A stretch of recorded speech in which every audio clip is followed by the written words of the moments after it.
Hello everyone, welcome to my channel Home Science Let's Crack It. Here I am going to solve the paper of UPHSC Home Science. It means Uttar Pradesh higher education service commission, जिसका विज्ञापन संख्या थी 47 और ये 12 जनवरी 2019 को paper हुआ था। और इसमें टोटल 100 क्वेश्चन थे, 30 क्वेश्चन जनरल नॉलेज के थे और 70 क्वेश्चन होम साइंस के थे। तो चलिए फिर ये हम यहाँ पर सॉल्व कराते हैं आपको फटाफट। तो यहाँ पर जो 30 क्वेश्चन है, जैसे कि हमने बताया जनरल नॉलेज के थे, तो 31 से होम साइंस का क्वेश्चन स्टार्ट हो रहा है और ये एक्चुअल पेपर है। और जहाँ जो आंसर की हम आपको बताएंगे वो भी जो कमीशन के द्वारा आंसर की दी गई थी, वही आंसर की हम आपको यहाँ पर बताएंगे। चलिए फिर स्टार्ट करते हैं। पहला क्वेश्चन है, कोन ऑफ एक्सपीरियंस की संरचना किसने की? हैमिल्टन, मिल्टन, जॉनसन या फिर एडगर डेल। और यहाँ पर हिंदी और इंग्लिश दोनों में दिया हुआ है क्वेश्चन, तो आपको कोई दिक्कत भी नहीं होगी समझने में।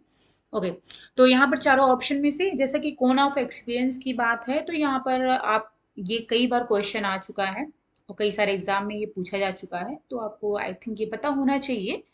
इसका राइट आंसर है एडगर डेल ने। चलिए इसको थोड़ा सा हम डिस्कस कर लेते हैं। जो एडगर डेल हैं, तो इन्होंने कोन ऑफ एक्सपीरियंस दिया था।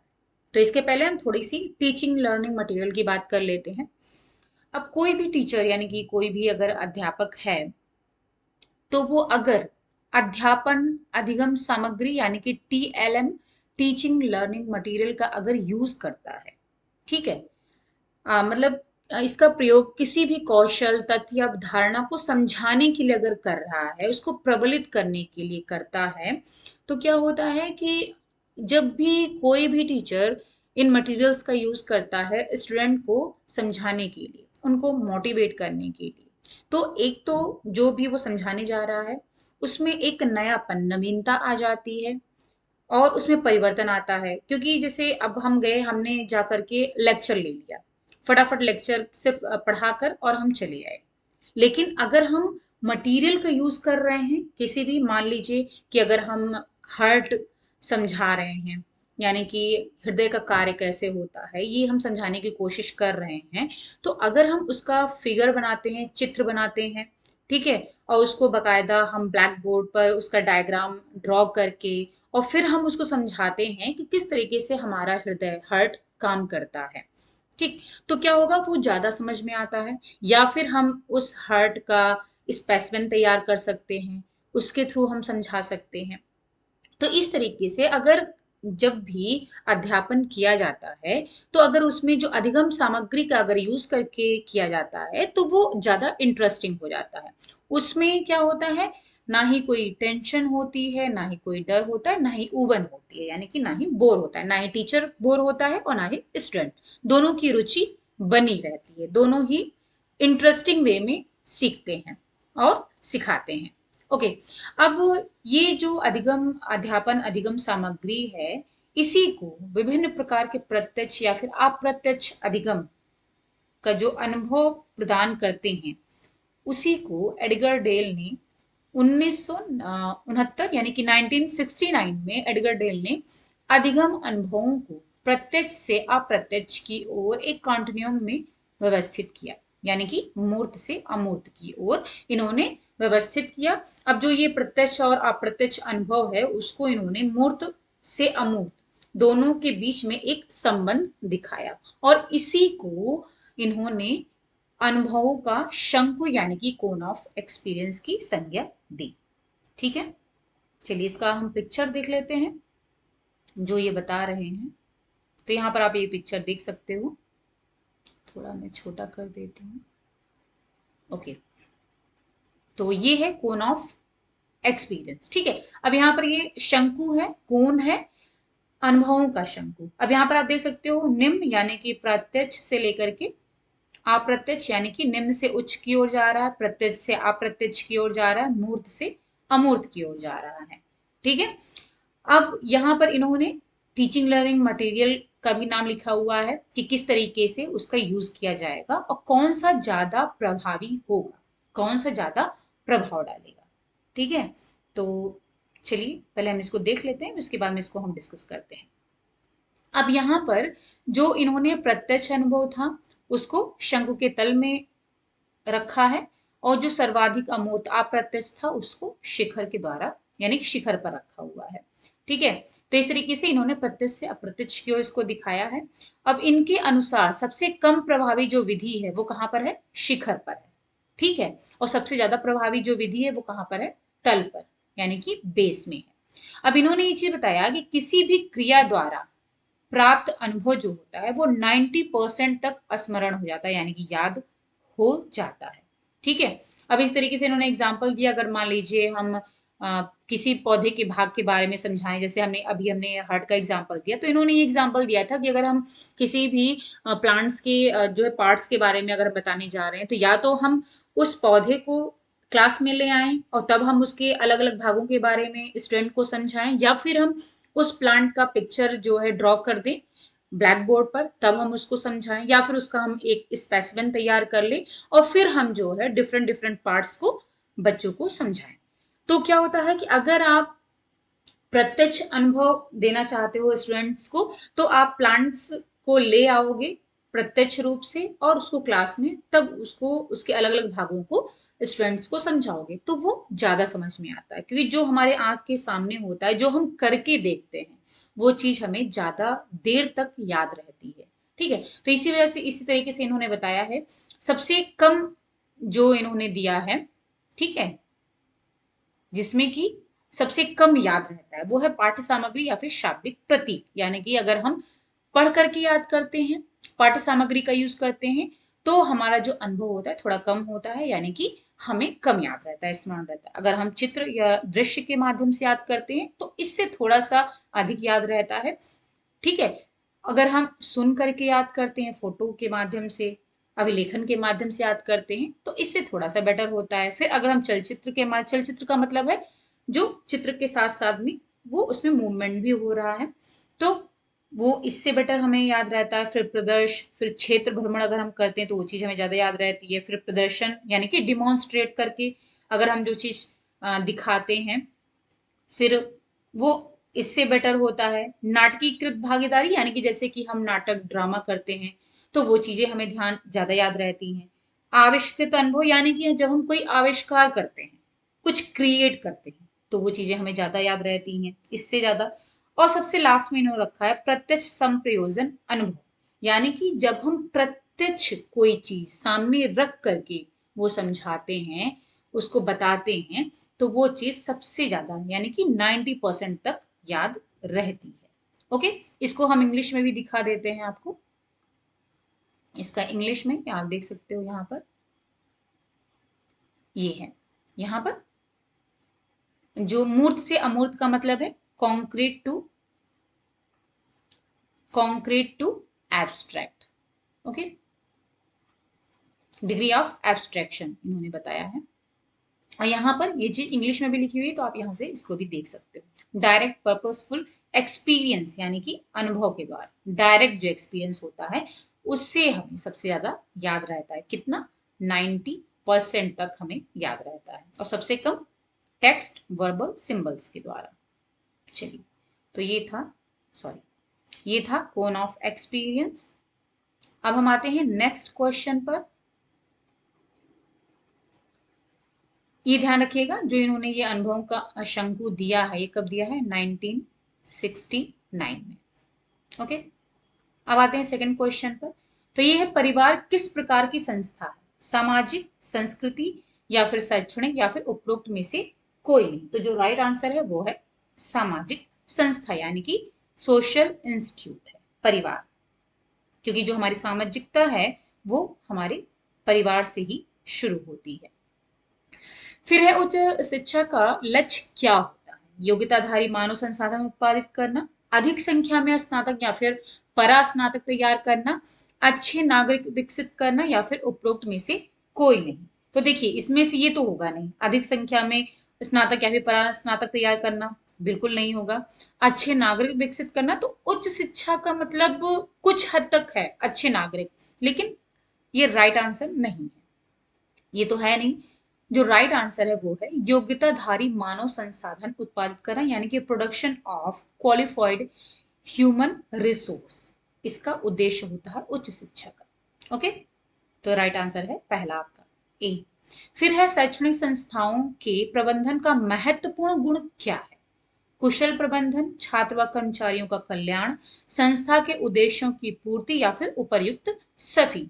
What is the important characteristic of management of educational institutes? Efficient management, welfare of students and staff, achievement of institutional objective या फिर all of the above। तो इसमें से पूछा है कि शैक्षणिक संस्थाओं के प्रबंधन का यानी कि मैनेजमेंट का महत्वपूर्ण गुण क्या है? तो जो राइट आंसर है वो है आपका इसमें ऑल ऑफ द एबव हो जाएगा, यानी कि उपर्युक्त सभी। कुशल प्रबंधन भी है मैनेजमेंट का उद्देश्य, ठीक है, गुण उसका। छात्र और कर्मचारियों का कल्याण भी होता है, यानी कि उसका उद्देश्य होता है, और संस्था के उद्देश्यों की पूर्ति भी करता है। फिर है नेक्स्ट क्वेश्चन, प्रसार शिक्षा का सफल निरीक्षण क्या प्रदान करता है? गुणात्मक वृद्धि, परिमाणात्मक वृद्धि, उपरोक्त दोनों ए और बी या फिर कोई नहीं। What is provided by successful supervisors of extension education? Qualitative growth, quantitative growth, both या फिर none of the above। Okay, तो यहां पर पूछा जा रहा है, इसमें से तो राइट आंसर होगा आपका वो है पहला क्वालिटेटिव ग्रोथ, यानी कि गुणात्मक वृद्धि। प्रसार शिक्षा का सफल निरीक्षण क्या प्रदान करता है? तो क्या होगा? गुणात्मक वृद्धि प्रदान करता है। फिर है किस उत्पाद के लिए ओटाई की आवश्यकता होती है? नायलॉन, रुई, रेशम या फिर सभी के लिए। गिनिंग इज, ओटाई को इंग्लिश में बोलते हैं ginning. Ginning is required to produce nylon, cotton, silk या फिर ऑल ऑफ द एबव। तो ये आप सभी जानते हो, इसका जो राइट आंसर है वो है कॉटन, रुई होगा, क्योंकि रुई के लिए, कॉटन के लिए ही जो है गिनिंग का उपयोग किया जाता है। फिर है 37 क्वेश्चन, कॉलर और कफ की सिलाई में किस प्रकार की सिलाई का इस्तेमाल करते हैं जो कि दिखाई नहीं पड़ती है? तिरछी हेमिंग, सीधी हेमिंग, स्लिप स्टिच या फिर blanket stitch. Which type of stitch is used where the stitches don't show such as inside edges of collars and cuffs? Slant hemming, vertical hemming, slip stitch या फिर blanket stitch. तो इसका जो right answer है, collar और कफ की सिलाई में पूछा जा रहा है किस प्रकार की सिलाई का प्रयोग होता है जो कि हमें दिखाई नहीं पड़ती है। ठीक है, तो जो राइट आंसर है इसका ये वो तो है तिरछी हेमिंग, यानी कि स्लैंट हेमिंग का यूज होता है। अब ये होता क्या है, तो यहाँ पर मैं आपको इसका पिक्चर दिखाती हूँ, तो आपको बिल्कुल ही क्लियर हो जाएगा कि ये क्या है स्लैंट हेमिंग। तो ये आप देख सकते हो पिक्चर में, ये है स्लैंट हेमिंग। ठीक है, तो इसमें इस तरीके से तिरछे तिरछे ये जो है सिलाई की जाती है। हेमिंग का मतलब इसे तुरपाई जो करते हैं उसी को इंग्लिश में हेमिंग बोलते हैं। तो कई तरीके की हेमिंग होती है, वर्टिकल होती है, स्लैंट होती है। तो यहाँ पर स्लैंट पूछा गया है, तो जो कॉलर और कफ में की जाती है तो वहां पर स्लैंट यानी इस तरीके से तिरछी होती है, तो इस वजह से इसको स्लैंट हेमिंग बोलते हैं। अब ये होती कैसे है, तो इस वाले पिक्चर से आप देख सकते हो, इस तरीके से की जाती है। यहाँ पर दिखाया गया है कि जो निडल है इसको इस तरीके से यहाँ से निकालना है और यहाँ से धागा निकल रहा है, बस ऐसे ऐसे सिलाई करते जाएंगे इस तरीके से। तो तिरछी तिरछी यहाँ पर, सॉरी, ये हम जो निडल का डायरेक्शन दिखा रहे हैं इस तरीके से करेंगे, और जो धागे का डायरेक्शन होगा वो इस तरीके से होगा। ओके, तो इस तरीके से स्लैंट हेमिंग की जाती है। इसके बाद में आता है वर्टिकल हेमिंग। तो ये आप देख सकते हो वर्टिकल हेमिंग कैसे होती है। तो ये है पिक्चर वर्टिकल हेमिंग का। स्लैंट का मतलब तिरछी थी, पिक्चर में तिरछा था, और यहाँ पर वर्टिकल यानी कि ये सीधी सीधी रहेगी। ये भी वैसे ही की जा रही है, देख सकते हो आप, यहाँ पर ये सीधी सीधी। जो आपकी नीडल है वो तो तिरछी जो है जाएगी कपड़े में, लेकिन जो धागा है आपका वो सीधा सीधा आएगा। ठीक है, तो इस तरीके से ये वर्टिकल हेमिंग की जाती है। अब यहाँ पर एक और उसमें ऑप्शन था ब्लैंकेट स्टिच। ब्लैंकेट स्टिच किस तरीके की होती है, ये भी हेमिंग का ही पार्ट है। तो ये इस तरीके से की जा रही है, आप देख सकते हो यहाँ पर, ये किनारों पर स्पेशली की जाती है ब्लैंकेट हेमिंग। और दिखने में कैसी होगी कि करी जाती है इस तरीके से, और दिखने में इस तरीके से ब्लैंकेट यानी कि यहाँ पर आप देख सकते हो इस तरीके से ये धागा आ रहा है, इस वजह से इसको ब्लैंकेट बोलते हैं। ठीक है, यहाँ पर ये बंद हो जा रहा है किनारे पर। आपने देखा होगा कुछ इस टाइप का ही रहता है, जो कपड़ों में इंटरलॉक बोलते हैं उसको, जो साइड में किया जाता है। जब कपड़े की सिलाई होती है तो साइड में इस तरीके का रहता है, ठीक है। तो आप इसको कह सकते हो ब्लैंकेट हेमिंग। बंद हो जाता है किनारा, जो भी रेशे वगैरह होते हैं किनारे, तो वो जो है छिप जाते हैं इससे। अब बटन होल स्टिच है, तो यहाँ पर आप देख सकते हो, यहाँ पर एक चीज ध्यान दीजिएगा। आप देखिएगा जो ये वाली लाइनिंग है, ठीक है, ऐसे ही आपकी ब्लैंकेट में भी हो रही थी, लेकिन ये किधर आ रही थी, किनारे पर आ रही थी। और यहाँ पर बटन होल में क्या है, ये कपड़े पर आ रही है। ओके, तो ये देखने में सेम ही है, बट केवल आप कह सकते हो डायरेक्शन अलग अलग है। जो आपका ब्लैंकेट था वो ये चीज यहाँ किनारे पर आ रही थी, और बटन होल में कपड़े के ऊपर आ रही। बटन होल यानी कि जब आप बटन लगाते हो कपड़ों में, तो इस तरीके से आप सिलाई करते हो, इसको बटन होल स्टिच बोलते हैं। ये आप देख सकते हो, ठीक है। आप इसको प्रैक्टिकली ट्राई भी कर सकते हो, आपको बिल्कुल क्लियर हो जाएगा ब्लैंकेट और बटन होल में। चलिए, अब इसमें एक और था स्लिप हेमिंग स्टिच। तो एक मिनट, हाँ, स्लिप भी इसी में है। तो स्लिप हेमिंग स्टिच में आप देख सकते हो, ये दिख रहा है, यानी कि किया इस तरीके से आता है। ये सुई जो है, ये फ्रंट का है, सॉरी ये बैक का है, और फ्रंट में आपका इस तरीके से दिखाई देगा, ऐसे छोटे छोटे, जैसे तुरपाई किए जाते हैं तो छोटे छोटे केवल दिखाई पड़ते हैं, वैसे ही। और किया ऐसे जाता है, यहाँ पर यहाँ से नडल कपड़े में डाली जाती है, फिर यहाँ से निकाली जाती है, ठीक है। तो इस तरीके से निकाला जाएगा, तो यहाँ पर जो ये इस तरीके से डॉट डॉट से दिखाई पड़ते हैं कपड़ों में, और ये बैक साइड का है और ये फ्रंट का है। इसको स्लिप हेमिंग बोलते हैं। ओके, अब यहाँ पर इसका बताया भी गया है किस तरीके से करना है।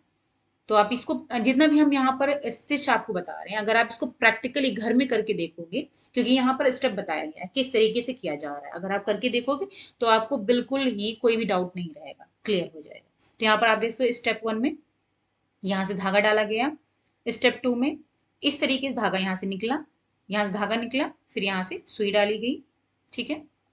फिर तीसरे स्टेप में आप देख सकते हो, फिर यहाँ से सुई डाली गई, फिर ऊपर यहाँ से इंसर्ट की गई सुई को, निडल को, और फिर इस तरीके से यहाँ से धागा निकला। तो अब क्या है, आप देख रहे हो इस तरीके से, ये बैक साइड का है, यहाँ दिखाई, बैक साइड में इस तरीके से दिखाई पड़ेगा, और जो इसका फ्रंट साइड होगा उसमें छोटे छोटे डॉट्स दिखाई पड़ेंगे। ओके, तो आई थिंक आपको ये चीज समझ में आ गई होगी। चलिए, तो यहाँ पर जो राइट आंसर वो तो तिरछी हेमिंग है, स्लैंट है, लेकिन यहाँ पर हमने वर्टिकल, ब्लैंकेट और स्लिप ये भी आपको समझा दिया गया है पिक्चर के माध्यम से, जिससे कि फर्दर अगर इससे क्वेश्चन आते हैं तो आप सॉल्व कर लो। 38 क्वेश्चन है, दूध का प्रयोग किस धब्बे को मिटाने के लिए किया जाता है? बॉल पेन की स्याही को, खून, हल्दी या फिर nail polish. Okay, milk is used for removing which stain? Ball point ink, blood, turmeric या फिर नेल पॉलिश। तो इसका जो राइट आंसर होगा वो होगा बॉल पॉइंट पेन, यानी कि बॉल पेन की स्याही को मिटाने के लिए दूध का प्रयोग किया जाता है। ये भी आप प्रैक्टिकली करके देख सकते हो। फिलहाल अभी मैंने भी करके नहीं देखा हुआ है, लेकिन मैं जरूर इसको ट्राई करूंगी। ओके, आप भी ट्राई कर सकते हो। 39 क्वेश्चन है, सबसे प्रसिद्ध सीमन जोड़ कौन सी होती है? टक सीम, स्लॉट, साधारण या फिर French seam? The most popular seam is a tuck seam, slot, plane या फिर फ्रेंच सीम। ओके, तो इसका जो राइट आंसर है वो तो है प्लेन सीम। सबसे प्रसिद्ध सीमन जोड़ होती है, सबसे ज्यादा यही यूज की जाती है। ओके, साधारण सीम का, लेकिन यहाँ पर मैं और सारे भी आपको दिखा देती हूँ। स्लॉट सीम, टक सीम पहले आप देख लो। तकसीम यहाँ पर डायरेक्शन किस तरीके से करना है, मैं यहाँ पर इसलिए वजह से आपको, क्योंकि सिर्फ अगर हम तकसीम का पिक्चर यहाँ पर दिखाते तो दिमाग में ये कंफ्यूजन रहती है कि ये किया कैसे गया है। ओके, तो यहाँ पर मैं इस कई सारे पिक्चर्स इसलिए लेकर के आई हूँ, जैसे कि आपको पता चल जाए कि इसको किस तरीके से किया जाएगा। अगर आप चाहो तो इसको प्रैक्टिकली भी अप्लाई कर सकते हो और आपको क्लियर हो जाएगा, क्योंकि बहुत कंफ्यूजन होती है, बहुत सारी स्टिचिंग होती है, तो उसमें कंफ्यूजन हो जाती है। तो यहाँ पर आप देख सकते हो, ये यहाँ पर आप देखिएगा, ध्यान दीजिएगा, ये स्टिच लाइन है, ये फोल्ड लाइन है, और ये स्टिच लाइन है, यानी कि अगल बगल लेफ्ट और राइट साइड में स्टिच लाइन होती है और बीच में फोल्ड लाइन, यानी कपड़े को यहीं से फोल्ड करना है, ठीक है। इस तरीके से कागज पर खींच लिया गया है, और इसके नीचे ये कपड़ा लगा करके इसको इसे टक से पिन लगा दी गया है, फिर इसको काट लिया गया है। ठीक, इसके जो कागज है उसके बराबर। अब यहाँ पर जहां पर फोल्ड लाइन थी, यहाँ पर इसको फोल्ड कर दिया गया। ठीक है, बीच में फोल्ड लाइन थी, वहां से कपड़े को फोल्ड कर दिया गया। फिर इसके बाद में ये देख सकते हो इस तरीके से फोल्ड कर करके, और यहाँ पर इसको पिन से टक कर दिया गया है, जिससे कि ये इधर उधर खिसके नहीं। अब इसके बाद में जहां पर स्टिच लाइन लिखी हुई थी, बीच में फोल्ड लाइन थी, लेफ्ट और राइट साइड में स्टिच लाइन थी। जब फोल्ड करेंगे तो जो स्टिच लाइन है और दोनों स्टिच लाइन एक दूसरे के ऊपर आ जाएंगी, उसी पर सिलाई यहाँ पर मशीन चला दी जाएगी। तो ये आप देख सकते हो, ये है सिलाई। ये इस तरीके से यहाँ पर जो सिलाई स्टिच लाइन लिखी हुई थी उस पर मशीन चला दिया गया। इस तरीके से प्लेट्स बन गए। ओके, तो ये होता है टक सीम। अब इसके बाद में आता है फ्रेंच सीम। तो फ्रेंच सीम आप देख सकते हो इस तरीके से किया जाता है। यहाँ क्या है, दो कपड़े हैं, ठीक है, यहाँ पर सिलाई की गई, फिर किनारा यहाँ से कट कर दिया गया। अब यहाँ पर देखिएगा, ये अंदर वाला पार्ट है जहां पर सिलाई की गई है दोनों कपड़ों को जोड़ने के लिए। ठीक है, sew wrong sided sides together and trim seam allowances, यानी कि यहाँ पर इसको ट्रिम कर दिया गया और इसको रॉन्ग साइड पर सिलाई कर दी गई। अब क्या किया जा रहा है, step 2, turn so right side are facing and stitch close to the seam, यानी कि ये रॉन्ग साइड पर सिलाई की गई थी, यहाँ पर ट्रिम कर दिया गया, अब इसको मोड़ लिया गया, यानी कि राइट साइड पर कर दिया गया कपड़े को यहां से।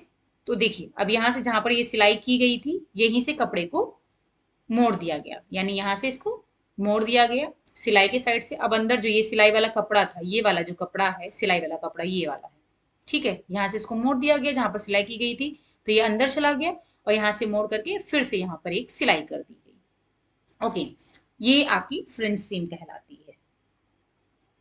तो इस तरीके से सिलाई की जाती है, और जब ये कपड़े पर की जाती है तो इस तरीके से दिखाई देती है। अब यहाँ पर आप देख रहे हो ना, यहाँ पर एक जोड़ दिखाई पड़ रहा है आपको, ठीक है, तो ये अंदर वाला रॉन्ग साइड वाला पार्ट है जहां पर दोनों को जोड़ दिया गया था, फिर उसको फोल्ड करके ऊपर की साइड से सिलाई चला दी गई। तो ये आपका फ्रेंच सीम कहलाता है। इसके बाद में आता है स्लॉट सीम। तो स्लॉट सीम में आप देख सकते हो इस तरीके से ये दिखाई देता है।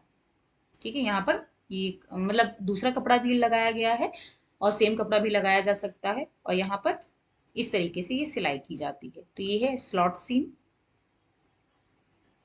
और ये है प्लेन सीम। प्लेन सीम का मतलब है बस दो कपड़े को उठा करके उस पर सिलाई चला दी गई, इसको प्लेन सीम। तो जनरली जो यूज की जाती है वो आपकी प्लेन सीम यूज की जाती है, और सबसे ज्यादा प्रसिद्ध भी यही है। ओके, अगर इसे आपको डिटेल में समझना होगा तो मैं इसको अलग से वीडियो बना सकती हूँ, वहां पर डिटेल में एक एक स्टेप बाय स्टेप समझाया जा सकता है। ठीक है, चलिए, फिलहाल तो यहाँ पर आई थिंक आपको समझ में आ गया होगा। 40 क्वेश्चन है, धुलाई वाला सोडा का किस धब्बे को मिटाने के लिए प्रयोग होता है, चिकनाई, मोम, लिपस्टिक या फिर उपर्युक्त सभी। Washing soda is use for removing which stain, greasy stain, wax stain, lipstick या फिर ऑल ऑफ द एबव। तो धुलाई वाला जो सोडा का यूज किया जाता है वो यूज किया जाता है ग्रेजी स्टेन यानी कि चिकनाई को मिटाने के लिए किया जाता है। ओके, किसी भी डिजाइन के सभी भागों में वह संपूर्ण वस्तु के आपसी तालमेल को कहते हैं क्या, संतुलन, लय, अनुपात या फिर बल। Relation of all parts of design to each other and part to whole is called balance, rhythm, proportion या फिर एम्फेसिस। तो इसका जो राइट आंसर है वो है प्रोपोर्शन कहते हैं इसको। ओके, इसको भी हम यहाँ पर थोड़ा सा समझ लेते हैं। तो जैसा अभी आपने देखा, यहाँ पर ये जो दिया गया है बैलेंस, रिदम, प्रपोर्शन और एम्फेसिस, ये क्या है आपके प्रिंसिपल्स ऑफ डिजाइन है, यानी कि डिजाइन के सिद्धांत कह सकते हो। और एक और है बैलेंस, प्रपोर्शन, रिदम और एम्फेसिस, एक और होता है इसे कहते हैं हार्मनी। यानी कि 5 प्रिंसिपल ऑफ डिजाइन होते हैं, हार्मनी, रिदम, ये 4 आपके यहाँ पर क्वेश्चन में दिए गए हैं, और एक होता है हार्मनी, यानी कि 5 आपके प्रिंसिपल ऑफ डिजाइन होते हैं। ठीक है, तो उसी को हम यहाँ पर डिस्कस कर लेते हैं। हार्मनी का मतलब है, इंग्लिश में इसको कहते हैं सामंजस्य। हार्मनी का मतलब सामंजस्य स्थापित करना हार्मनी कहलाता है। अब मान लीजिए कोई भी चित्र होता है या फिर कोई आकृति होती है, उसमें एक या अधिक प्रकार की समानता होती है, वहां इनका संयोजन सामंजस्य उत्पन्न करता है। ठीक है, यानी कि कोई भी चित्र है, देखिए सामंजस्य का अर्थ यहाँ पर बताया गया है कि चित्र के सभी तत्व, रूप, वर्ण, तान, पोत आदि एक दूसरे से मेल खाते हुए हों। सभी तत्व यथा रेखा, रूप, वर्ण आदि चित्र के विषय से जुड़े हुए हों, ये ध्यान रखना होता है। तभी उसमें हार्मनी स्थापित यानी कि सामंजस्य स्थापित किया जा सकता है। अब मान लीजिए कोई गांव का दृश्य है, मान लीजिए आप कोई पिक्चर ड्रॉ कर रहे हो, तो वो उसमें आपके गांव के दृश्य आपने बनाया, ठीक, गांव का चित्र बनाया, और उसमें लेकिन जो आप एनवायरमेंट दिखा रहे हो, वातावरण दिखा रहे हो, वो शहरी सिटी का दिखा रहे हो, तो इससे क्या होगा, जो चित्र का सामंजस्य है, हार्मनी है, वो भंग हो जाएगा, यानी कि उसमें कोई भी सामंजस्य, हार्मनी नहीं रहेगी। ठीक है। अब कुछ मुख्य आकृतियां होती हैं, कुछ सहायक आकृतियां होती हैं। ठीक है। तो अगर मान लीजिए उसमें कुछ जो अभी पिक्चर है उसमें कुछ मुख्य हैं, कुछ मेन हैं, और कुछ जो है उसके सपोर्टिव हैं, तो जो मुख्य आकृतियां हैं उनमें सामंजस्य होना ज्यादा जरूरी है। ठीक है। जो उनकी सहायक आकृतियां, उसमें थोड़ा सा विरोधाभास उत्पन्न किया जा सकता है उस चित्र को इंटरेस्टिंग बनाने के लिए। ठीक है, आकर्षक बनाने के लिए थोड़ा सा विरोधाभास उत्पन्न किया जा सकता है, लेकिन किसमें, उनकी जो मुख्य आकृतियां हैं उसमें नहीं, बल्कि जो उनकी सहायक आकृतियां हैं उसमें, मुख्य आकृतियों में सामंजस्य होना बहुत ज्यादा जरूरी है। ओके। अब जैसे इन्होंने बताया ठंडे वर्ण के साथ ठंडे वर्ण, यानी कि ठंडे वर्ण का मतलब है ठंडे रंगों के साथ में ठंडे रंगों का ही प्रयोग चित्र में करना चाहिए। जहां पर गर्म रंग की जगह है वहां पर गर्म रंग का ही उपयोग करना चाहिए। यहाँ पर इन्होंने कुछ पिक्चर भी है, आप देख सकते हो, जैसे ये है, ये पिक्चर है। ठीक है, ये गांव का है, ये शहर का है। अब आप सोचो कि इस गांव में, गांव के वातावरण में आप शहर का, गांव के दृश्य में शहर का आप अगर इसमें इंक्लूड कर दो कि क्या होगा, जो इसका सामंजस्य है वो बिगड़ जाएगा। ठीक है, तो गांव के चित्र में आपको गांव का ही दिखाना है, शहर के पिक्चर में शहर के लोगों को शहर का चित्र ही दिखाना पड़ेगा। अब यहाँ पर आप देख ठंडे वर्ण सामंजस्य, यानी कि अगर मान लो आपको शाम का समय दिखाना है, तो आपको ठंडे कलर का मतलब है जैसे ब्लू, ग्रीन, इनका यूज करना होगा। और गर्म कलर का यानी कि वार्म कलर, एडवांस कलर जिसे हम बोलते हैं, अगर उनका यूज हम कब करते हैं, जैसे मॉर्निंग का अगर हमें पिक्चर दिखाना है, तो उसमें हम जो है गर्म वर्ण यानी कि वार्म कलर्स, या फिर इसे हम एडवांसिंग कलर्स भी बोलते हैं, उसका यूज करते हैं। और जो ठंडे वर्ण है उनको हम रिसीडिंग कलर या फिर कूल कलर भी बोलते हैं, जैसे ब्लू कलर है। ठीक है, और यहाँ पर रेड है, ऑरेंज है, ये आपके वार्म कलर में आ जाते हैं। ओके, तो ये हो गई हार्मनी। अब इसे कोई उदासीन पिक्चर है तो इस तरीके से हम दिखाएंगे, कलर का यूज करेंगे। यहाँ पर आप देख सकते हो ब्लैक एंड व्हाइट पिक्चर होता है, कुछ ऐसे सैड थिंग दिखाना है या कोई पुरानी चित्र दिखानी है तो हमको ब्लैक एंड व्हाइट से इसको दिखाते हैं। फिर आता है बैलेंस यानी कि संतुलन। अब संतुलन का मतलब आप समझते हो कि संतुलन के अनुसार चित्रण के सभी तत्व इस प्रकार व्यवस्थित हो कि उनका भार समस्त चित्र तल पर समुचित रूप से वितरित रहे। भार का मतलब है आकर्षण में दर्शक का जो दृष्टि है उसको पकड़ने की क्षमता से है। ठीक है, यानी कि अगर आप कोई पिक्चर देखो तो आपको उस पिक्चर में बैलेंस दिखाई पड़े, संतुलन दिखाई पड़े। ठीक है। अब ये जो आकर्षण है वो पिक्चर में जो भी तत्व यूज किए गए हैं उन पर निर्भर करता है। अब इस भार को अन्य भार से संतुलित किया जा सकता है। ठीक है, जैसे यहाँ पर इन्होंने तराजू का एग्जाम्पल दिया है कि तराजू के जो दोनों पलड़े होते हैं, तो उसमें क्या होता है, अगर दोनों साइड भार बराबर रखा गया है तभी वो संतुलन में होते हैं, बैलेंस में होते हैं। अदरवाइज जिधर भार ज्यादा होगा वो नीचे की ओर झुक जाएगा। ठीक है, इस तरीके से ये यहाँ पर इस टाइप का जो झूला है, आप लोग भी झूले होंगे, इसमें बहुत मजा आता है। तो यहाँ पर अगर दोनों साइड अगर सेम वेट का व्यक्ति नहीं बैठा हुआ है, सेम वेट के बच्चे नहीं बैठे हुए हैं, तो जो भारी होगा वो तो नीचे चला जाएगा और जो हल्का होगा वो ऊपर चला जाएगा। यहाँ पर देख रहे हैं आप, सेम है, तो फिर यहाँ पर ये बैलेंस बना हुआ है, तो ये बताया गया है। ठीक है। अब बड़े आकार को केंद्र के समीप संयोजित किया जाता है, यानी कि मान लीजिए अगर आप कोई पिक्चर ड्रॉ कर रहे हो तो कोई बड़े आकार का चित्र है तो उसको बीच में रखा जाता है। ठीक है, और जो छोटे चित्र होते हैं उसको केंद्र से दूर रखा जाता है जिससे कि उसमें बैलेंस बना रहे। और गर्म वर्ण यानी कि गर्म रंग का भार जो होता है वो अधिक होता है और ठंडे रंग का भार अधिक होता है। तो उसी हिसाब से हमें पिक्चर में उसको एडजस्ट करना होता है। रंग के जो बड़े क्षेत्र का प्रभाव होता है वो शांत होना चाहिए, जबकि जो छोटे क्षेत्र होते हैं वो शक्तिशाली विरोधाभास रहना चाहिए। ठीक है। इसके लिए बड़े क्षेत्र में ठंडे वर्ण का, यानी कि जहां पर बड़ा क्षेत्र है वहां पर कूल कलर का प्रयोग करना चाहिए, एवं छोटे क्षेत्र में गर्म यानी कि वार्म कलर का प्रयोग संतुलन लाता है। ठीक है। फिर आता है प्रभाविता यानी कि डोमिनेंस कह सकते हो, या फिर एम्फेसिस जो होता है। ये सारे आपके प्रिंसिपल ऑफ डिजाइन हम डिस्कस कर रहे हैं। एम्फेसिस का मतलब है कि हमारी दृष्टि चित्र के सर्वाधिक महत्वपूर्ण तत्व पर सबसे पहले पड़े, उसके बाद महत्व के क्रमानुसार अन्य तत्वों पर जाए। यानी कि जब भी आप कोई पिक्चर देखते हो तो आप सबसे पहले जो चीज उसमें आकर्षण का केंद्र होती है उस पर आपका सबसे पहले फोकस जाता है, उसके बाद में उसके आसपास के चित्रों पर जो है आपका फोकस जाता है। ठीक है। तो चित्र में एक आकर्षण का केंद्र होना चाहिए, जो भी तत्व दर्शक की दृष्टि को इस केंद्र की ओर ले जाए वो संयोजन की दृष्टि से अच्छे हैं, और जो भी तत्व दर्शक की दृष्टि को इस केंद्र से दूर ले जाए वो ठीक नहीं है। जैसे कि मानव की आकृति होती है, तो उसमें मानव की आकृति में जो आकर्षण का केंद्र है वो कौन होता है? मानव का मुख। इसी वजह से आपने देखा होगा कोई भी पिक्चर हो तो उसमें जो फेस है वो बहुत ही अच्छे से बनाया जाता है, क्योंकि वही आकर्षण का केंद्र। कोई पिक्चर होता है आपका, सबसे पहले आपका जो ध्यान किस पर जाता है? चेहरे पर जाता है, उसके बाद बॉडी के अन्य पार्ट्स हैं, कपड़ों पर, गहनों पर बाद में जाता है। ओके,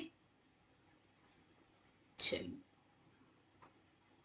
अच्छा हाँ, इसमें एक चीज और बताया गया है कि जब भी कोई आकृति बना से जिस पर ज्यादा फोकस डालना है, जो सबसे उस पिक्चर में सबसे इम्पोर्टेंट मेन जो होता है, मुख्य होता है, उसके पीछे क्या करते हैं? रिक्त स्थान छोड़ देते हैं। ठीक है। जिससे क्या होता है? वो अन्य आकृतियों से बड़ा दिखाई पड़ता है और उस पर आकर्षक रंग का प्रयोग करते हैं। जैसे यहाँ पर इस पिक्चर में आप देख सकते हो, जैसे कृष्ण और राधा वाली पिक्चर है, तो इसमें क्या है? कृष्ण और राधा चूंकि मेन है और इस इनके अगल बगल जो इनकी ग्वाल बाल हैं वो हैं, तो इनके पीछे क्या हुआ? ये रिक्त स्थान छोड़ दिया गया, जिससे कि जब भी आप इस पिक्चर को देखोगे तो सबसे पहले आपका फोकस इसी पर जाएगा। ठीक है। सॉरी। उसी तरीके से ये पिक्चर भी आप देख सकते हो, इसमें क्या है? ये जो जो भी राजा होंगे तो ये मेन है, इस वजह से इनके पीछे क्या किया गया है? इसको ब्लैंक छोड़ दिया गया है, जिससे कि हमारा फोकस इन्हीं पर जाए। इसी को बोलते हैं एम्फेसिस। फिर आता है प्रवाह यानी कि ताल या फिर लय या फिर रिदम बोलते हैं। तो अच्छे चित्र में दर्शक की जो दृष्टि है संपूर्ण चित्र पर बिना किसी उलझन के विचरण कर पाती है।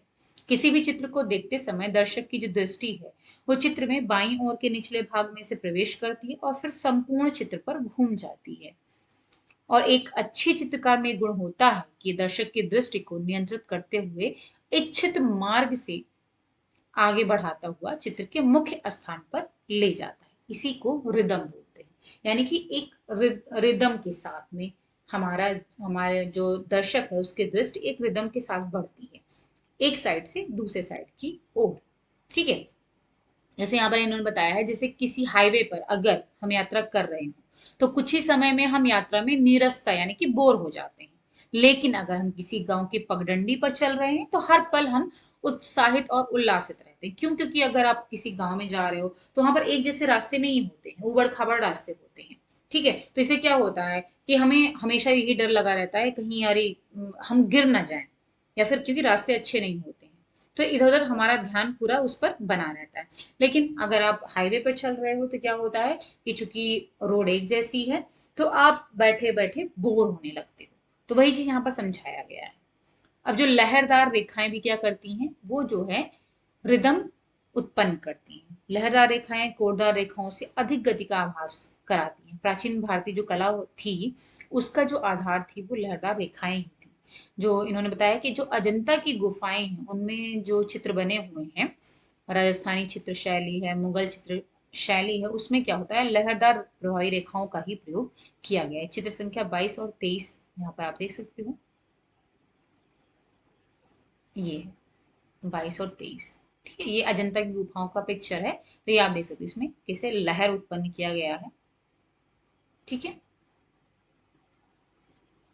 और एक चीज और, ये तो एक तो लहर के द्वारा यहाँ पर रिदम उत्पन्न किया जा रहा है, और दूसरा आकृतियों की आवृत्ति यानी कि बार बार एक ही चित्र का अलग अलग स्थानों पर प्रयोग करके भी प्रवाह यानी कि रिदम उत्पन्न किया जाता है। तो यहाँ पर आप इस पिक्चर में देख सकते हो 20 और 21 में, जैसे अब यहाँ पर यही चित्र को रिपीट किया गया है, यहाँ पर है, फिर यहाँ पर है, फिर यहाँ पर है, इसी तरीके से यहाँ पर है, देख सकते हो यहाँ पर है मोर, फिर यहाँ पर है, फिर यहाँ पर है। तो क्या है, रिपीट करके एक ही चित्र को बार बार रिपीट करके भी रिदम उत्पन्न किया जाता है।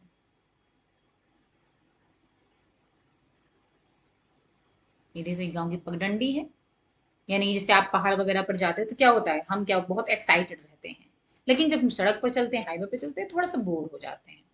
फिर आता है प्रोपोर्शन। प्रोपोर्शन का मतलब प्रमाण या फिर अनुपात। किसी भी चित्र को बनाते से हमारे मन में प्रश्न आता है कि हम बना रहे आकार को चित्र में कितना बड़ा अथवा छोटा बनाएं। ठीक है, जब भी आप कोई पिक्चर अगर ड्रॉ कर रहे हो तो ये चीजें हमें दिमाग में रहती है कि किसको कितना बड़ा और कितना छोटा बनाना है। तो लंबाई चौड़ाई के जो ये नाप है वही अनुपात कहलाता है। ठीक, अब जैसे गांव का दृश्य बनाना है तो पहाड़ कितने बड़े होंगे, वृक्ष का आकार कितना होगा, ये सब चीजें जो हम निर्धारित करते हैं वही प्रमाण यानी कि अनुपात कहलाता है। और सभी आकृतियों का अनुपात एक दूसरे से संबद्ध होता है, यानी कि पहाड़ और पेड़ के अनुपात में ही मानव आकृतियां बनाई जाती हैं। यानी जब भी आपको एक पिक्चर ड्रॉ करते हो तो उसका एक अनुपात फिक्स होता है कि आपको उसी अनुपात में बनाना है, और सारे जो प्रपोर्शन है वो एक दूसरे से संबंधित होते हैं, रिलेटेड होते हैं, तभी जो है वो पिक्चर अच्छा लगता है देखने में। ओके, जैसे कि हम पशु पक्षियों की भिन्नता है, स्त्री पुरुष आकारों के कदों में अंतर है, मनुष्य देव देवताओं के चित्रों में अंतर जो है ये हम प्रमाण के माध्यम से ही निर्धारित करते हैं। ठीक है, अब जिसे मानव का शरीर बना रहे हैं तो उसके विभिन्न अंगों में भी अनुपातिक संबंध होता है। यहाँ पर एक चीज और बताया गया है, जैसे कि आप इसको खुद भी ट्राई कर सकते हो। जैसे हम हथेली को अगर हम अपने मुंह पर थोड़ी से बाल और मस्तक को मिलाने वाली रेखा पर रखें तो हमें ज्ञात होगा कि जो हमारा मुख और हथेली, उन दोनों का प्रमाण यानी कि प्रोपोर्शन एक ही है, यानी कि हमारी जो हथेली है उसी के बराबर हमारा मुंह है। ठीक है, इसे एक इकाई के रूप में ताल कहते हैं। ठीक है, अब भारतीय प्राचीन ग्रंथों में कुछ मानवीय नाप बताए गए, यहाँ पर कुछ नाप बताए गए हैं जिसका प्रयोग करके ही मानव आकृतियां बनाई जाती हैं। यहाँ पर आप देख सकते हो 1 2 3 4, यहाँ बताया गया सब एक ताल है और ये 2 ताल है, तो इसी का प्रयोग करके जो है मानव आकृतियां बनाई जाती थी। ओके, चलिए, तो आई थिंक आपको समझ में आ गया होगा जो हम यहाँ पर प्रिंसिपल ऑफ डिजाइन हमने डिस्कस किया है। फिर 42 क्वेश्चन, परिधान में संरचनात्मक डिजाइन उत्पन्न किया जा सकता है किसके द्वारा, कशीदे द्वारा, लेस द्वारा, कॉलर द्वारा या फिर सितारे लगाकर। Structural design in a garment is created by application of embroidery, lace, collar या फिर सेक्वेंस। ओके, तो संरचनात्मक डिजाइन जो उत्पन्न किया जाता है यानी कि स्ट्रक्चरल डिजाइन उत्पन्न किया जाता है किसके द्वारा, ये उत्पन्न किया जाता है कॉलर के द्वारा। ओके, ये इसका राइट आंसर है कॉलर। संरचनात्मक डिजाइन बोला है यानी कि स्ट्रक्चरल डिजाइन, यानी कि जो कपड़े का स्ट्रक्चर है उसी के द्वारा डिजाइन उत्पन्न किया जा रहा है। अब जो यहाँ पर एम्ब्रॉयडरी है, लेस है, सेक्वेंस यानी कि जो सितारे लगाए जा रहे हैं, लेस लगाया जा रहा है, एम्ब्रॉयडरी की जा रही है, ये आपका सब किस में आ जाएगा, ये आपका आ जाएगा डेकोरेटिव डिजाइन में। ठीक है, ये तो स्ट्रक्चरल डिजाइन हो गया जो कपड़े का ही यूज करके डिजाइन उत्पन्न किया जा रहा है, और जब अलग से आप कढ़ाई कर रहे हो, लेस लगा रहे हो, सितारे लगा रहे हो, तो वो आपका डेकोरेटिव डिजाइन में आ जाता है, यानी कि आप उसको सजा रहे हो। फैशन चक्र दिखता है घंटी आकार के वक्र में, यू आकार के वक्र में, वी आकार में या फिर गोलाकार वक्र में। Fashion cycle is depicted as bell shape, U shape, V shape या फिर राउंड शेप। जो इसका राइट आंसर है वो है बेल शेप, यानी कि घंटी के आकार में फैशन चक्र दिखता है। तो यहाँ पर आप ये पिक्चर देख लो, क्लियर हो जाएगा आपको। It's stages of fashion cycle. Okay, तो ये बेल शेप में दिखाई पड़ रहा है आपको। ओके, यहाँ पर टाइम दिया गया, यानी कि जैसे जैसे टाइम बढ़ता चला जाता है वैसे वैसे यहाँ पर दिखाया गया है जो फैशन की साइकिल चलती है, यानी कि जब कोई कपड़ा, कोई डिजाइन स्टाइल नई नई आती है, इंट्रोड्यूस होती है मार्केट में, ठीक है, तो धीरे से पहले वो राइज होती है, यानी कि वो फैशन कुछ दिनों तक बढ़ता है, धीरे धीरे जब आती है मार्केट में तो वो फैशन स्टाइल बढ़ती है, उसमें राइज होता है।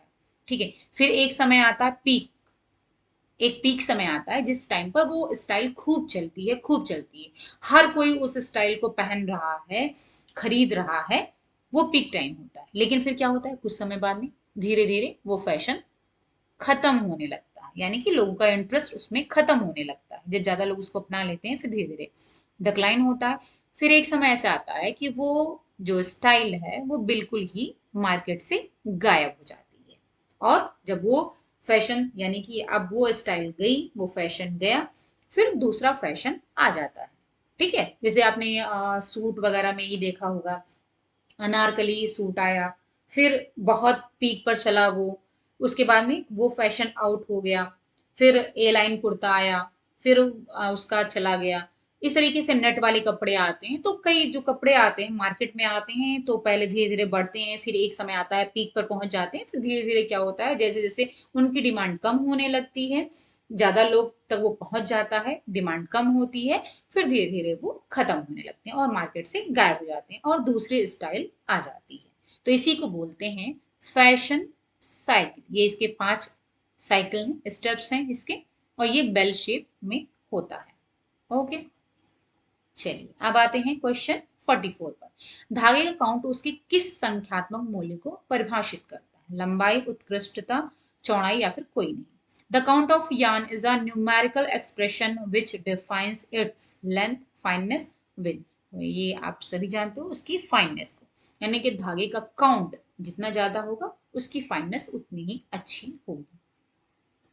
कौन सा विटामिन बांझपन रोकने वाली औषधि के रूप में जाना जाता है? ए, ई, डी या फिर K? Which vitamin is known as anti sterility? तो इसका राइट आंसर है विटामिन ई को एंटी स्टेरिलिटी विटामिन कहते हैं। स्टेरिलिटी का मतलब होता है, हिंदी में कहते हैं इसको बांझपन, यानी कि, ठीक है। तो ये उसको रोकने में मदद करता है विटामिन ई, इस वजह से इसको एंटी स्टेरिलिटी विटामिन कहते हैं। अब यहाँ पर जो विटामिन के है इसको एंटी कोगुलेटिंग विटामिन बोलते हैं। Anti sorry anti coagulating vitamin इसको बोलते हैं, ठीक है। डी को एंटी रैकेटिक, यानी कि रिकेट्स को रोकने में मदद करता है, तो इसको एंटी रैकेटिक विटामिन बोलते हैं। कोगुलेशन का मतलब है जो रक्त जमना होता है तो उसको रोकने में मदद करता है, रक्त को जमने से, रक्त का थक्का बनने से विटामिन के रोकता है, इस वजह से इसको एंटी कोगुलेटिंग विटामिन कहते हैं। और ये रिकेट्स, विटामिन डी की कमी से रिकेट्स रोग होता है, इस वजह से इसको, अगर आप विटामिन डी ले रहे हो तो इससे आप बच सकते हो, तो इस वजह से इसको एंटी रैकेटिक विटामिन बोलते हैं। और जो विटामिन ए है वो क्या होता है, इन्फेक्शन यानी कि संक्रमण से बचाता है, इस वजह से इसको, सॉरी, एंटी इन्फेक्टिव विटामिन बोलते हैं। ओके, क्योंकि ये संक्रमण से बचाता है, इस वजह से इसको एंटी इन्फेक्टिव विटामिन कहते हैं। चलिए अब आते हैं नेक्स्ट पर। 46 क्वेश्चन, निम्न में से कौन सा आवश्यक अमीनो एसिड है? एलेनिन, एस्पर्जिन, ग्लाइसिन या फिर lysine? amongst the following which is the essential amino acid? Alanine, asparagine, ठीक है। तो यहाँ पर आवश्यक अमीनो एसिड के बारे में पूछा गया है, तो यहाँ पर जो राइट आंसर है वो है लाइसिन। ये आपका आवश्यक अमीनो एसिड यानी कि एसेंशियल अमीनो एसिड है। यहाँ पर हम आपको थोड़ा पिक्चर दिखा देते हैं। तो यहाँ पर कुछ एसेंशियल होते हैं, कुछ नॉन एसेंशियल होते हैं और कुछ कंडीशनली एसेंशियल होते हैं, ठीक है। एसेंशियल विटामिन आपके यहाँ पर 10 होते हैं। Arginine, histidine, isoleucine, leucine, lysine, methionine, phenylalanine, threonine, tryptophan और वैलिन। ओके, ये होते हैं। अब इसमें से हम बता दें आपको, जो ये आर्जिनिन है और जो हिस्टिडिन है, ठीक है, ये दोनों आपके बच्चों के लिए स्पेशली होते हैं, ठीक है। ये बच्चों के लिए, यानी कि अगर आप बच्चों में अगर आपको एसेंशियल अमीनो एसिड कौन से हैं, तो 2 हैं, आर्जिनिन और हिस्टिडिन। ये स्पेशली आर्जिनिन और हिस्टिडिन बच्चों के लिए होते हैं, ठीक है। और ये 10 के 10 तो कॉमन होते हैं एडल्ट के लिए, लेकिन स्पेशली आर्जिनिन और हिस्टिडिन चाइल्ड के लिए होते हैं। नॉन एसेंशियल में आपके ये सारे हैं। ओके, और कंडीशनली एसेंशियल का मतलब मैं बता दूं, कंडीशनली एसेंशियल का मतलब ये है कि पर्टिकुलर किसी कंडीशन में जिन अमाइनो एसिड की जरूरत पड़ती है उसको कंडीशनली एसेंशियल अमाइनो एसिड कहते हैं। ठीक है, यानी कि किसी पर्टिकुलर बीमारी में जिस अमीनो एसिड की जरूरत पड़ती है उसको कंडीशनली एसेंशियल कहते हैं, जिसमें कि cystine, glutamine, hydroxy proline proline और टॉरिन है। ओके, चलिए। फिर है दूध का पाश्चरीकृत किस तापमान पर किया जाता है? Pasteurization of milk is done at what temperature? 145 degree Fahrenheit, 135, 125 या फिर 115? तो इसका जो राइट आंसर है वो है आपका 145 डिग्री फ़ारेनहाइट। ये यानी कि pasteurization of milk is done at 145 degree Fahrenheit temperature. फिर है पॉस्चराइजेशन का मतलब आप जानते ही हो, जो दूध को हम बॉयल करते हैं, ठीक है, तो उसको पास्चराइजेशन यानी कि 100 डिग्री, लगभग 99 से 100 डिग्री सेंटीग्रेड पर जो हम दूध को बॉयल करते हैं उसी को पास्चराइजेशन बोलते हैं। लुइस पास्चर ने इसकी खोज की थी। फिर है थायरॉक्सिन की कमी से क्या होता है? स्कर्वी, डर्मेटाइटिस, हाइपोथायरॉयडिज्म या फिर हाइपरथायरॉयडिज्म? तो यहाँ पर पूछा गया है थायरॉक्सिन की कमी से क्या होता है, तो कमी से आपका होता है हाइपोथायरॉयडिज्म। हाइपो का मतलब होता है कमी, ठीक है, और थायरॉक्सिन की अधिकता अगर हम कहें तो उससे होता है हाइपर। हाइपर मीन्स ज्यादा, अधिक, हाइपरथायरॉयडिज्म। एक चीज मैं और बता दूं यहाँ पर, जो हाइपोथायरॉयडिज्म होता है उसमें क्या होता है, इसका जस्ट अपोजिट होता है, वजन बढ़ता है। सुना होगा कि थायराइड की प्रॉब्लम हो गई है। थायराइड की प्रॉब्लम का मतलब है, थायराइड की प्रॉब्लम है तो उसमें आपको ये क्लियर करना होगा कि हाइपो है या फिर हाइपर है, क्योंकि अगर हाइपोथायरॉयडिज्म है तो वजन इसमें बढ़ा, यानी कि अगर मान लीजिए किसी भी व्यक्ति का वजन बढ़ रहा है तो उसको हाइपोथायरॉयडिज्म की प्रॉब्लम है। और हाइपर अगर मान लीजिए वजन घट रहा है तेजी से, तो इसका मतलब है कि उसको हाइपरथायरॉयडिज्म की प्रॉब्लम है। तो ये ध्यान रखिएगा, बहुत कंफ्यूजिंग है ये, क्योंकि हाइपो का मतलब कम, हाइपो का मतलब है थायरॉक्सिन की कमी, कमी है थायरॉक्सिन की, इस वजह से वजन बढ़ रहा है, ठीक है। लेकिन हाइपो है तो वजन बढ़ेगा, और हाइपर है तो थायरॉक्सिन की अधिकता हो सकती है, और लेकिन इसमें वजन घटेगा, ठीक है, तो ये अपोजिट होता है। डर्मेटाइटिस तो ये आपका विटामिन B3 की कमी से होता है, ठीक है, और स्कर्वी तो आप जानते हो विटामिन सी की कमी से होता है, विटामिन सी, और ये होता है आपका B3, नियासिन। चलिए, फिर आते हैं घेंघा रोग किसकी कमी से होता है? विटामिन, लवण, आयोडीन या फिर प्रोटीन? तो आप सभी जानते हो घेंघा रोग आयोडीन की कमी से होता है। विटामिन शब्द का आविष्कार किसने किया था? मैकाले, कोलिन, फंक या फिर फिशर ने? तो ये भी बहुत ही इजी क्वेश्चन है, फंक ने किया था इसका आविष्कार। एक वयस्क के मिश्रित आहार में प्रोटीन की आहारीय आवश्यकता होती है? 2 ग्राम प्रति किलो शरीर भार, 3 ग्राम प्रति किलो शरीर भार, 1 ग्राम या फिर 1.5 ग्राम? तो चूंकि ये जैसे हम बता दूं ये 2019 का पेपर है, तो यहाँ पर जो पूछा गया है dietary requirement of protein in terms of mixed food for an adult is, protein का, तो इसका जो राइट आंसर है वो है 1 ग्राम पर केजी बॉडी वेट। लेकिन रिसेंट अगर ये क्वेश्चन आता है, आपसे पूछा जाता है किसी एडल्ट के लिए प्रोटीन की रिक्वायरमेंट, देन आपको 0.8 ग्राम पर केजी बॉडी वेट बताना है, यानी कि ये राइट होगा आपका, ठीक है। पहले 1 ग्राम था, लेकिन प्रेजेंट में इसको 0.8 ग्राम पर केजी बॉडी वेट बताया गया है प्रोटीन की रिक्वायरमेंट। ओके, फिर आता है ऑन्कोलॉजी, किस रोग का निदान एवं उपचार है? तपेदिक, वृक्क रोग, कैंसर या फिर एड्स? तो oncology is diagnosis and treatment of which disease? तो ऑन्कोलॉजी का मतलब है ये कैंसर से रिलेटेड होता है। ओके, ओआरएस का संपूर्ण रूप क्या है? Oral regulation salt, oral rated salt, oral rehydration salt, oral revolution salt? इसका राइट आंसर है ओरल रिहाइड्रेशन सॉल्ट, या फिर इसको ओआरएस का घोल जो बोलते हैं ओरल रिहाइड्रेशन सोल्यूशन भी कहते हैं, ठीक है। मानव शरीर में किस विटामिन का संश्लेषण होता है? Which vitamin is synthesized in the human body? A, B, C या फिर डी? तो सिंथेसिस का मतलब होता है जिनका निर्माण आप कह सकते हो, संश्लेषण का मतलब है निर्माण। तो किस विटामिन का हमारे शरीर में निर्माण होता है? तो वो है आपका विटामिन डी, ठीक है। हम क्योंकि हमारे स्किन में उपस्थित होते हैं, कोलेस्ट्रॉल स्किन के नीचे होते हैं। तो जब भी सनरेज पड़ती हैं तो वो क्या होता है, विटामिन डी में कन्वर्ट हो जाते हैं, यानी कि विटामिन डी के एक्टिव फॉर्म में कन्वर्ट हो जाते हैं। जो ऑलरेडी हमारे शरीर में होते हैं वो इनएक्टिव फॉर्म में होते हैं, लेकिन जब सनरेज के कांटेक्ट में आते हैं तो वो जो है एक्टिव फॉर्म में आ जाते हैं और हमारे शरीर को विटामिन डी प्रोवाइड करते हैं।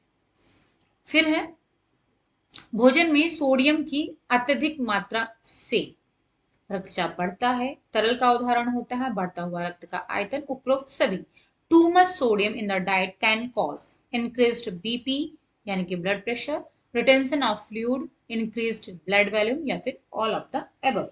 तो इसमें सारे के सारे होंगे ऑल ऑफ द एबव, यानी कि अगर आप सोडियम अधिक मात्रा में ले रहे हो तो आपका ब्लड प्रेशर भी बढ़ेगा।